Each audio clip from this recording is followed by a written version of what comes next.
একটা ঘন জঙ্গল ছিল, যেখানে বৃষ্টির পরে পাথরের ওপর ভেজা পাতার গন্ধ মিশে থাকত। জঙ্গলের প্রাণীরা সবাই শান্তি ও আনন্দের সঙ্গে বসবাস করত, কিন্তু বাঘরা সবসময়ই সবাইকে ভয় দেখাত। আর এই জঙ্গলে এক হিংস্র বাঘ ছিল, তার নাম কর্নেল। কর্নেল দেখতে অনেক শক্তিশালী, দাঁতগুলো লম্বা এবং চোখগুলো জলজলে লাল। একদিন জঙ্গলের মধ্যে এক মানুষ প্রবেশ করল, তার নাম রাজু। রাজু শহরের মানুষ হলেও নতুন কিছু দেখতে ও অ্যাডভেঞ্চার করতে সে জঙ্গলে এসেছিল। সে জানত না যে কর্নেল এখানে শিকার খোঁজে। রাজু প্রথমে ফুল এবং ফল তুলছিল। হঠাৎ সে শুনল গ্রর, একটা ভয়ঙ্কর গর্জন। রাজু ভয়ে থেমে গেল। হিংস্র কর্নেল তার লুকোচুরি শুরু করল।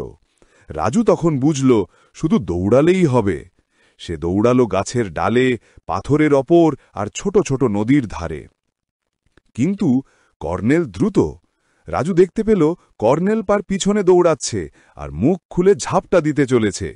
রাজুর মাথায় একটা আইডিয়া এলো। সে নদীর ধারে বড় একটা কাঁটা ব্যাগ দেখে নিল। রাজু দ্রুত কাঁটা ব্যাগের মধ্যে লুকোল। কর্নেল এলো, কিন্তু নদীর ধারে রাজু নেই। কর্নেল একটু বিচলিত হল। তারপর নদীর পানিতে ঝাঁপ দিয়ে দেখতে লাগল। রাজু এবার একটু সাহস পেল। সে কর্নেলকে বিভ্রান্ত করার জন্য বাঁশের ডালের ওপর দিয়ে ঝাপটাতে লাগল। কর্নেল তাকে খুঁজতে খুঁজতে ট্রিকের ফাঁদে পড়ল। রাজু ধীরে ধীরে জঙ্গলের গভীরে চলে গেল। কর্নেল রেগে গর্জন করতে করতে শেষ পর্যন্ত বিরক্ত হয়ে ফিরে গেল। জঙ্গলের অন্যান্য প্রাণীরা রাজুকে দেখে আশ্চর্য হল। কিভাবে একজন মানুষ বাঘের সঙ্গে লুকোচুরি খেলল এবং বাঁচতে পারল? রাজু তখন ভাবল, এই জঙ্গল শুধু সুন্দর নয়, কিন্তু বিভৎস ও বিপজ্জনক। প্রতিটি প্রাণীকে সম্মান করা জরুরি। সে শান্তভাবে জঙ্গল থেকে বেরিয়ে গেল।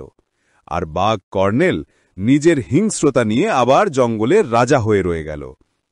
এই ঘটনার পর থেকে রাজু সব সময় জঙ্গলের কথা মনে রাখে, আর শহরে ফিরে গিয়ে সবাইকে বলে, জঙ্গল সুন্দর, কিন্তু সতর্ক থাকতে হবে। আর জঙ্গলের প্রাণীরা আবার শান্তিতে বেঁচে থাকে। কিন্তু কর্নেল চোখ রাখে সব দিকে, যেন কেউ জঙ্গলে সহজে প্রবেশ করতে না পারে।